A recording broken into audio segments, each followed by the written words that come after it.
आपण पाहताय शिंदखेडा माझा टीव्ही न्यूज, जे सत्य तीच बातमी।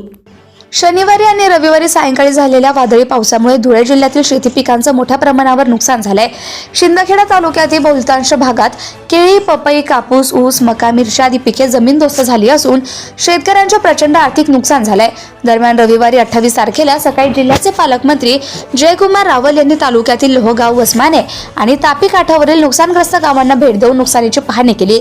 यावेळी त्यांनी शेतकऱ्यांशी थेट संवाद साधत त्यांच्या अडचणी जाणून घेतल्या। शनिवारी झालेल्या पावसाने नुकसान झाले हे कळताच पालकमंत्री रावल यांनी जिल्हा प्रशासनाला पंचनामे करण्याचे आदेश दिले।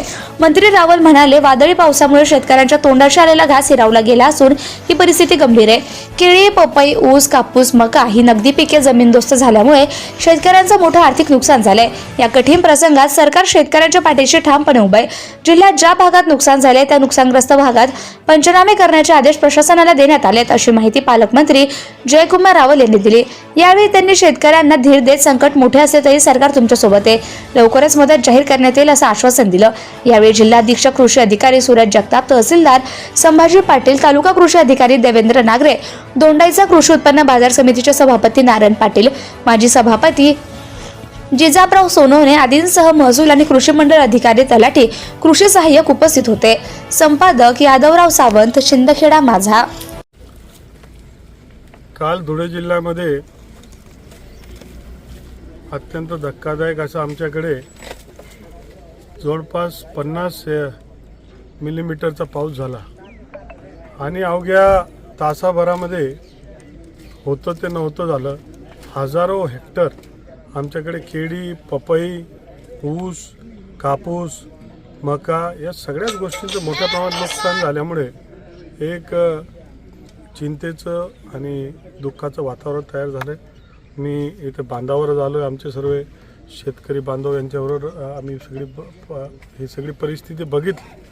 अर्थात त्यांचं दुःख एवढं मोठं आहे शब्दामधून आपल्याला सांगता येणार नाही, परंतु मी त्यांना आश्वासित केलं आहे की महाराष्ट्राचे मुख्यमंत्री, दोघे उपमुख्यमंत्री आणि पूर्ण मंत्रिमंडळ, महाराष्ट्र सरकार हे तुमच्या पाठीशी उभं आहे आणि या शिंदखेडा तालुक्यातील, धुळे जिल्ह्यातील संबंध जे शेतकऱ्यांचं नुकसान झालं त्या नुकसानला जे काही कॉम्पन्सेशन महाराष्ट्र सरकार देईल त्याच्यामध्ये आवश्यक आपल्यालाही देणार। खरं तर आत्ता कालपर्यंत परिस्थिती चांगली होती, पण अवघ्या तासाभरामध्ये सगळं होतं ते उलट झालं आणि मग हातातला तोंडातला घास हा लोकांच्याकडनं निघून गेला। पपई जर तुम्ही बघितली तर रेडी पपई म्हणजे या पंधरवड्यामध्ये दिवाळीनंतर ही पपई बाजारात विकण्याची होती आणि चांगली किंमत या पपईला मिळणार होती। आता निसर्ग आपल्या हातात नाही आणि म्हणून ही सगळी जी परिस्थिती ओढवली आहे, या परिस्थितीमध्ये शेतकरी बांधवांनी चिंता न करता महाराष्ट्र सरकार त्यांच्या पाठीशी उभं आहे, आम्ही त्यांच्याबरोबर आहेत आणि मग चिंता करण्याची गरज नाही। जे शक्य होईल, जी ताकद लावता येईल ती ताकद लावण्यासाठी देवेंद्र भाऊ प्रयत्न करतात आहे आणि प्रधानमंत्री नरेंद्र मोदी साहेब हे आहेत, तर त्यांच्या माध्यमातून मोठी मदत होईल असं अशा लोकांमध्ये मी त्यांना सांगितलं की देवेंद्र फडणवीस साहेब प्रयत्न करतात, नक्कीच त्याच्यामधनं मार्ग निघेल। सगळ्यांनी धीर धरलं पाहिजे आणि या प्रसंगाला, या आपत्तीला सगळ्यांनी मिळून तोंड दिलं गेलं पाहिजे। Subscribe now and press the bell icon. Never miss an update.